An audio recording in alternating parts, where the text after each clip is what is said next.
teeme mu lemmikut rabarberikooki. Rabarber. Esimese sammuna pesen, koorin ja lõikan kõik rabarberid ära. Need muideks korjasin Mihkli vanaema juurest. Maitse järgi suhkrut ja ohtralt kaneeli. Segan need kokku ning teisi kaussi lisan. Munad ja suhkur.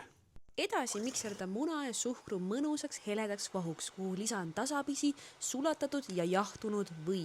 Jahu, küpsetuspulber ning ülitähtis on kardemon. Seda on panna suht ohtralt, sest ma armastan kardemoni. Muideks, see retsept sobib ka ülihästi õunakoogiks, kui rabarberid asendada õuntega. Igatahes segasin kuivad ained märgadega ning lisasin juurde ka meie rabarberi kaneelisuhkru segu. Ja juba ongi aeg kallata meie segu ahju plaadile. Reaalselt see retsept on nii lihtne. Aga ahjus laseme koogil olla umbes 30–40 minti, et ta mõnusalt läbi küpseks. Ülisuur kook. Ja vaadake, kui mahlane, pehme, imekaunis rabarberikook. Anna mulle ka. Nii mahlane. Nii mahlane.